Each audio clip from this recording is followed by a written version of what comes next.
అందరికీ నమస్తే. నా పేరు గోదా స్టేన్సన్. న్యూస్ అండ్ టీవీ కృష్ణా జిల్లా స్టాఫ్ రిపోర్టర్ని. మీరు మనం పామరు నియోజకవర్గం పెదపారపూడి మండలం, పెదపారపూడి నుండి పామరు వెళ్ళు ప్రధాన రహదారి చంద్రయ్య డ్రైన్, చిన్నపారపూడి సమీపంలో ఉన్న చంద్రయ్య డ్రైన్ ఈరోజు శిథిలావస్థల పరిస్థితిలో ఉన్నది. భారత రాష్ట్రంలో పడుతున్న భారీ నుండి అతి భారీ వర్షాల కారణంగా పంట కాలువ నిండిపోయి పంట పొలాల్లోకి వెళ్ళి పంట పొలాలు నాశనం అయ్యే పరిస్థితి ఉన్నది. ఇక్కడ చూసినట్లయితే ఈ ఫస్ట్ కనిపించేది పంట బోధి, ఆ తర్వాత కనిపించేది పంట పొలం, వ్యవసాయ భూమి. ఆల్రెడీ దీంట్లో ఊడి పూడ్చారు.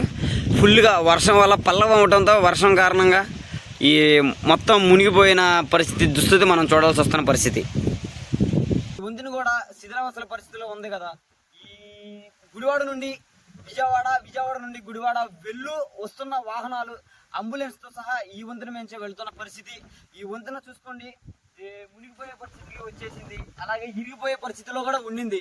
పూర్తిగా వంతెన కూలిపోక ముందే తగిన జాగ్రత్తలు సంబంధిత అధికారులు తీసుకోవాలని చుట్టుపక్కల గ్రామాల వాళ్ళు తెలియజేస్తున్నారు. అదేవిధంగా ఈ చుట్టుపక్కల ఉన్న ఈ గ్రామాల వాళ్ళు ప్రతిరోజు ఈ చుట్టుపక్కల గ్రామాల వారు జీవనోపాధికి పట్టణానికి వెళ్ళు వారందరూ ఈ మార్గం నుంచే పోవాలి.